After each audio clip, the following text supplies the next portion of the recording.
Welcome back जी। आज की video जो है वो ज़रा डिफरेंट है मोनटैग के बारे में। मेरी ये वेबसाइट थी और ये स्टडी से रिलेटेड वेबसाइट है और ये गूगल एडसेंस जो है उससे मोनेटाइज थी।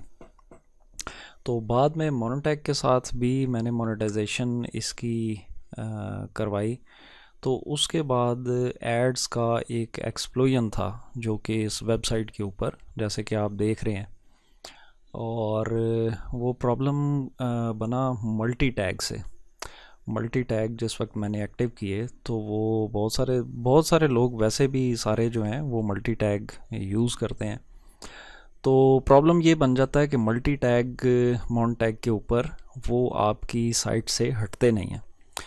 तो मैंने भी कुछ वीडियोस देखी और उन वीडियोस के मुताबिक मैंने किया सब काम, लेकिन मॉन्टैग के एड्स जो हैं वो हटे नहीं। सो खैर फिर मैंने इसके ऊपर ख़ुद कुछ देखना शुरू किया कि आखिर कहीं ना कहीं तो कोई कोड ऐसा है जो कि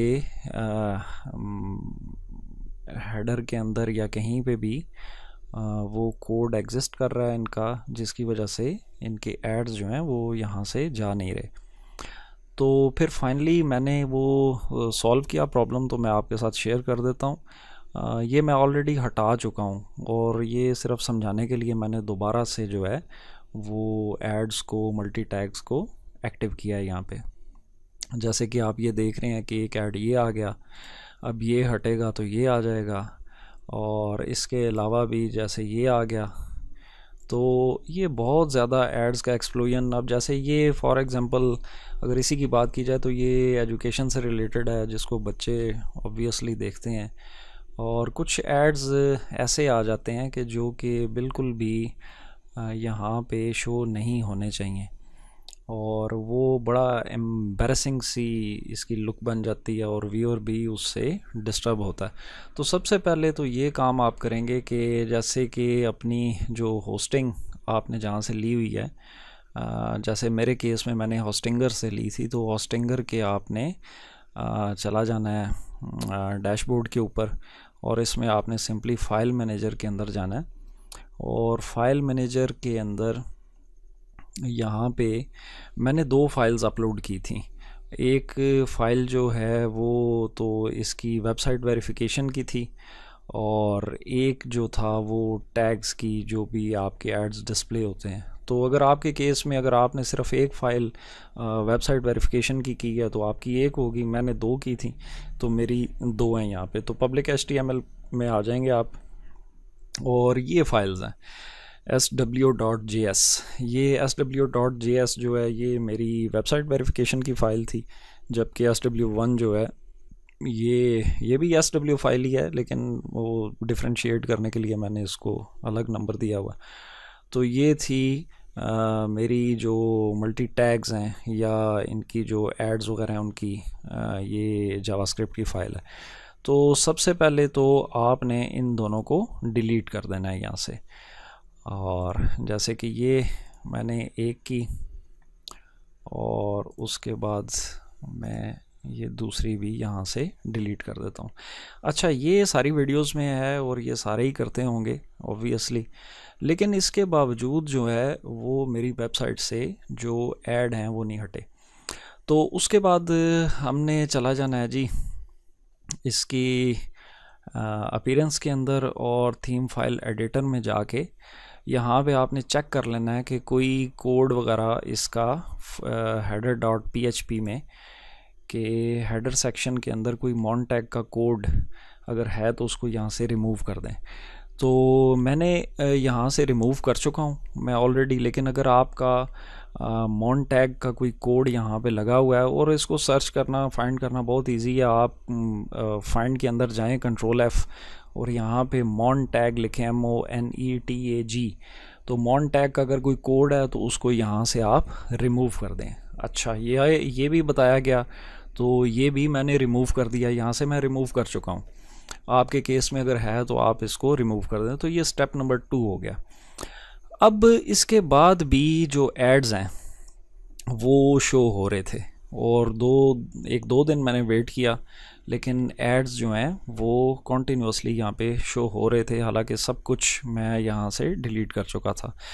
प्लगइन के बारे में कहा जाता है, लेकिन प्लगइन जो है ये इसका मेरा नहीं ख्याल कि इसका कोई ऐसा इशू है कि ये आप डिलीट करेंगे तो एड्स हट जाएंगे, ये प्रॉब्लम नहीं है। प्रॉब्लम कहाँ पे जाके निकला? प्रॉब्लम यहाँ पे निकला कि आप देखें कि ये मेरी वेबसाइट है मॉन्टैग के ऊपर, यहाँ पे ऐड में आप चले जाएं तो ये वाले सारे जो एड्स हैं ये आपके मल्टी टैग एड्स हैं, इनके साथ ये मल्टी लिखा हुआ है और इनका एक ही कोड होता है। अगर आप ये साइड पे देखें तो इस कोड को आप क्लिक करें और क्लिक करेंगे तो यहाँ पे इसकी एक जावास्क्रिप्ट फाइल है और एक जेएस कोड है। अब प्रॉब्लम ये था कि ये जो जेएस कोड है ये आप इसको या तो कॉपी कर लें, कॉपी करके मैंने रखा हुआ है नोटपैड के ऊपर। मेरे केस में ये कोड था और ये मैं आपको दिखा देता हूँ कि ये कोड जो है ये elvingula.com 88 टैग कोई भी इसका, ये सिंपल इज़ दैट, ये कोड जो है ये आपने रिमूव करना है। आप सारा कुछ रिमूव कर देते हैं, मॉन्टैग का हेडर में से भी हटा देते हैं और जावास्क्रिप्ट की फाइल्स भी आप डिलीट कर देते हैं, लेकिन ये कोड मल्टी टैग का यहाँ पे अभी मौजूद है जिसकी वजह से आपके एड्स चल रहे हैं। तो इस कोड को आप यहाँ से फॉर एग्ज़ाम्पल मैं इसको ढूंढने के लिए 60236, आपके केस में मे भी कोई और हो, मैं नहीं जानता, लेकिन सिंपल इज़ दैट ये, और इसको ढूंढना बहुत आसान है।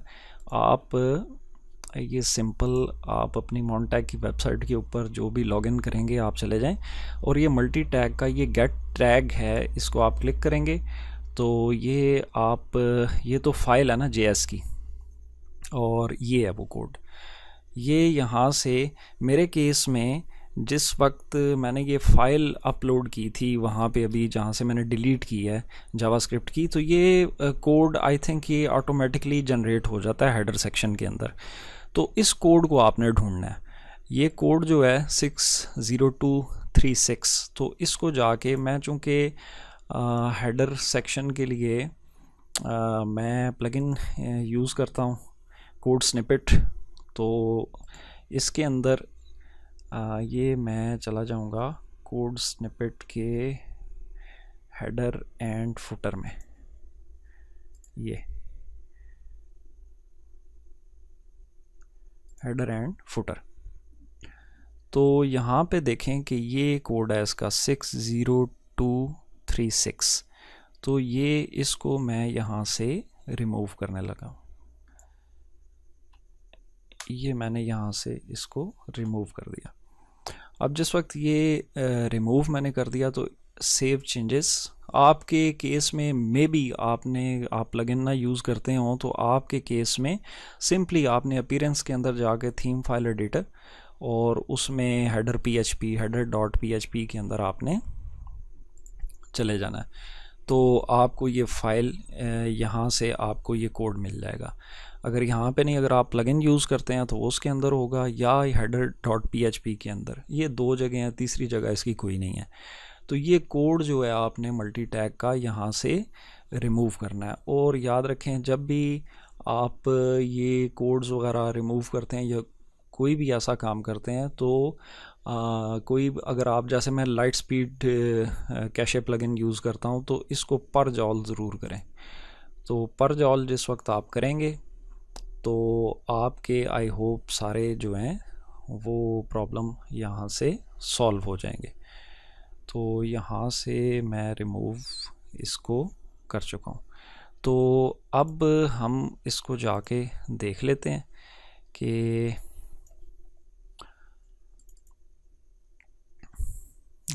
एड्स जो हैं वो हमारे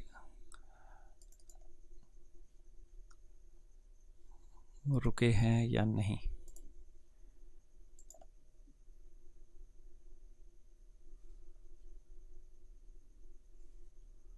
अब देखें वो एड्स जो यहाँ पे शो हो रहे थे वो सारे रिमूव हो चुके हैं यहाँ से, और ये जो एड्स चल रहे हैं ये गूगल एडसेंस के ऐड हैं, तो इनका इसके साथ कोई ताल्लुक़ नहीं है।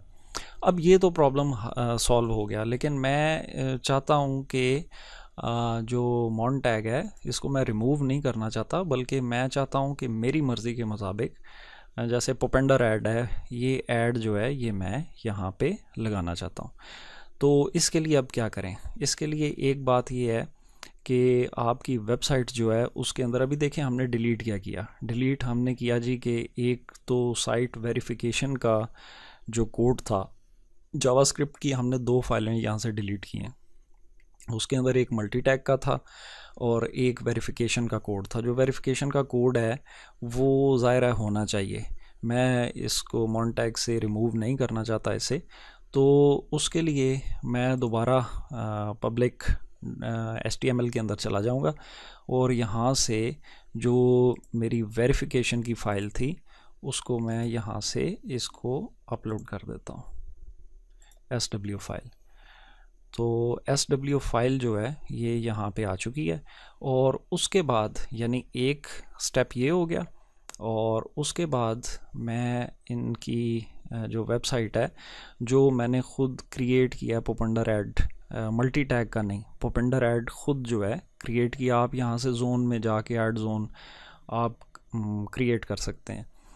तो इसका जो कोड है ये यहाँ पे क्लिक करेंगे गेट टैग, और ये यहाँ पे आपकी ये कोड आ गया।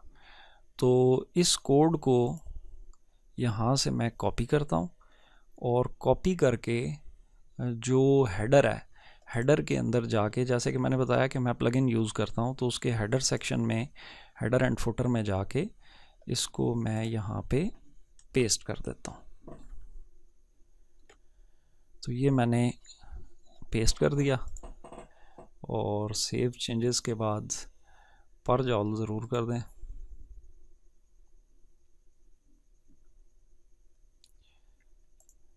तो अब जो है इनका जो पोपेंडर ऐड है वो शो होना शुरू हो जाएगा। ये तो ये प्रॉब्लम था जी, और इसका ये सोल्यूशन था। आई होप कि आपका प्रॉब्लम इससे ज़रूर सॉल्व हो जाएगा। ये नहीं है कि ये जो कहा जाता है कि मॉन टैग के ऐड जो हैं वो हटते नहीं हैं जी, ये ऐसी बात नहीं है। मॉन टैग के ऐड मैंने ख़ुद 2 दफ़ा, मैं आपके सामने एक दफ़ा मैं कैंसिल करके दोबारा से मैंने फ़ाइलें डाल के दोबारा मल्टी टैग को एक्टिव करके अभी आपके सामने मैंने दोबारा मल्टी टैग को कैंसिल करके सिर्फ एक ऐड चलाया। आप चाहें तो इसको नहीं भी चलाना चाहते तो ना चलाएं, इसका प्लगइन के साथ कोई ताल्लुक़ नहीं है। Simple is that. जो मल्टी टैग का कोड है उसको आप ज़रूर देखें।